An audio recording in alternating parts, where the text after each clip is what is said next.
Mapagpalang araw po sa inyong lahat at Happy New Year po. Welcome po muli sa ating programang ating pag-aralan. Tayo po ay magsisimulang muli sa panibagong leksyon, ang Lesson 7 po, na may pamagat na ang nawawalang araw ng kasaysayan. Alam niyo po ba na mayroong isang napakahalagang araw sa Biblia na halos lahat ay nakalimutan na? Nakapagtataka, nakakaunti lang ang nakakaalam nito dahil isa ito sa pinakamahalagang araw sa buong kasaysayan ng tao. Ito ay hindi lamang isang araw sa nakaraan, ngunit meron din itong kahulugan para sa atin ngayon at sa hinaharap. Higit pa rito, kung ano ang mangyayari sa napabayaang araw na ito ay maaaring magkaroon ng positibong epekto sa inyong buhay. Makinig ng maigi kung nais mong malaman ang higit pang kamanghamanghang mga katotohanan tungkol sa nawawalang araw na ito ng kasaysayan. Para sa unang tanong, anong araw ang nakaugalian ni Jesus na pagsimba? Pastor? Yan, magandang gabi po ulit sa inyong lahat mga kapatid. Bago ko po sagutin ang una pong tanong po natin sa isang napaka-importanteng topic po natin patungkol po ito sa isang importanteng araw. At ng araw ay mabuti, mahalaga, ngunit meron pong isang importanteng araw sa loob ng isang linggo. In 7 days of the week, there is a special and sanctified day natin pong pag-aralan po sa mga sandaling ito. Now, kanina kung inyo po napakinggan po ang sinabi po ni Ma'am Lorraine sa kanya pong introduction, nais ko lang po sabihin sa inyo mga kapatid, yes, totoo po yun. Mostly sa mga tao po ngayon, majority ay nakalimutan or sadyang kinalimutan po ang araw na ito. But remember, in the Bible, hindi po uso yung salitang majority wins or majority speaks. Sa election lang po yun. Kumbaga, pag majority yung bumoto, di panalo yun. But in the Bible, hindi po lahat ng pagkakataon majority always has the authority. Because majority in the Bible crucified Christ. And then we all know na sila po ay hindi sa Panginoong Diyos. Majority sa mga tao po sa Biblia ay tinanggihan ng Panginoong Diyos, ang kanyang mga propeta, etc. etc. But it doesn't mean sa sila po ang totoo because the truth might find way doon po sa smaller number. Always remember that mga kapatid. Okay? Now, in the Bible, majority sa mga tao ay nakalimutan na po ang araw po na ito. And we're going to discuss it this moment, mga minamahal na mga kapatid. Now, since in Christianity, si Christ po ang atin pong example sa atin pong pananampalataya, ano po bang kinaugalian po ni Kristo nung siya po ay nasa lupa? Okay po? Atin pong babasahin po sa aklat po ng Lucas, ang kapitulo po ay 4, ang talata po ay 16. Sabi po dito, pumunta si Jesus sa Nazareth, ang bayan kung saan siya lumaki. Gaya ng kanyang kinakaugalian, pumasok siya sa sinagoga ng araw ng pamamahinga. Tumayo siya upang bumasa ng kasulatan. Now, in this text, mga minamahal na mga kapatid, si Christ daw po ay pumunta sa sinagoga or other terms, ating pong modern language, ay church. Yung building itself, yung worship place.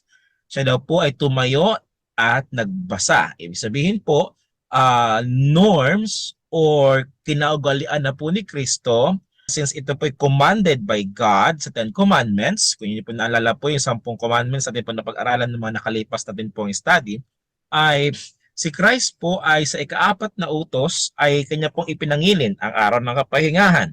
And we all know what day is that. At si Christ daw po ay custom na po. Ang sabi po sa English, custom.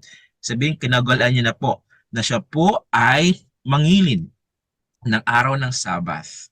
Okay po, as an example to each one of us. Christ kept the Sabbath day holy. Again, the word Sabbath in English, sa Tagalog po ay may kaakibat pong salitang araw ng kapahingahan. Okay? So, yun po ang ating pong sagot sa question number 1. Para sa ikalimang tanong, ngunit hindi ba nabago ang 10 utos, Pastor?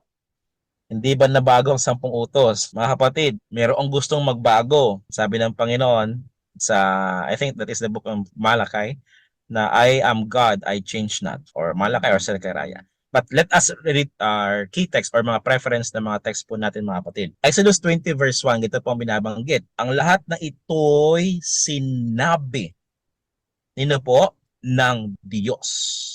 God spoke all these words. Ibig sabihin po, ang Diyos ay firm. He never change, He never fails. Ang tao nag-change, ang tao nag-fail, but not God. Not God, mga minamahal na mga kapatid. Ang 10 Commandments, to answer the question number 5, never changes, mga minamahal na mga kapatid. Na nakakalungkot lang kasi ang tao ay sadyang binago po ito. So natin ang aklat ng Daniel chapter 7 verse 25, I think 5 ito po ang binabanggit mga kapatid. Magsasalita siya laban sa kataas-taasan at pahihirapan niya ang mga hinirang ng kataas-taasan ng Diyos at tangkain niyang baguhin ang kautusan at takdang kapanahunan. Ang mga hinirang ng Diyos ay ipalalim sa kanyang kapangyarihan sa loob ng 3 taon at kalahati.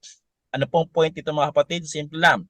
There is somebody, and this somebody is human, not God Himself.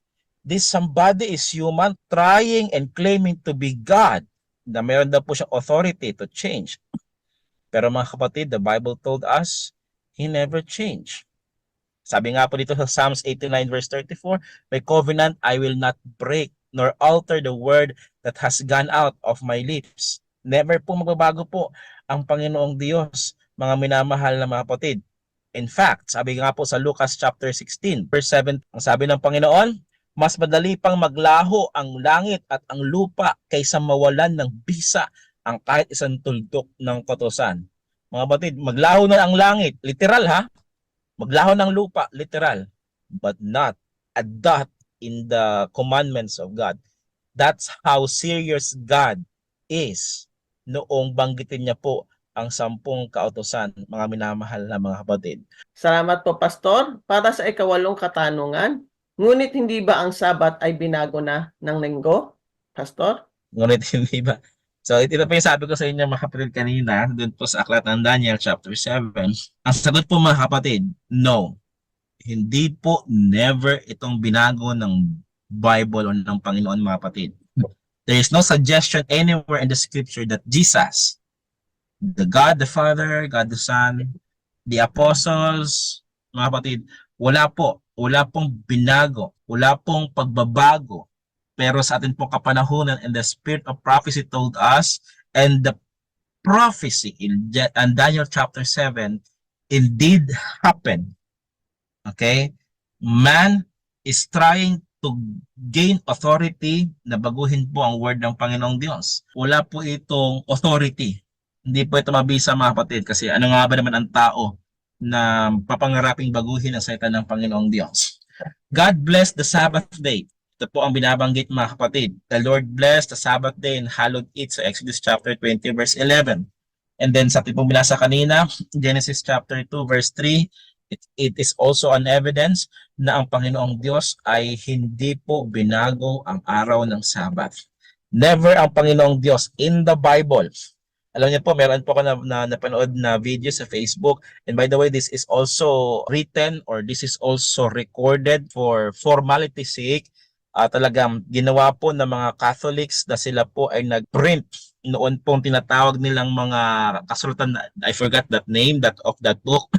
Pero ang sabi po, ang stand ng Catholic Church mga kapatid ay ganito. Okay? Ang stand ng Catholic Church ay ganito po mga kapatid. Na masabi nila, may authority ang church na baguhin ang Word of God. Sabi nga po, challenge pa nga po ng isa po nila sa mga pari, mga kapatid. Ang sabi po doon, I will give $1,000.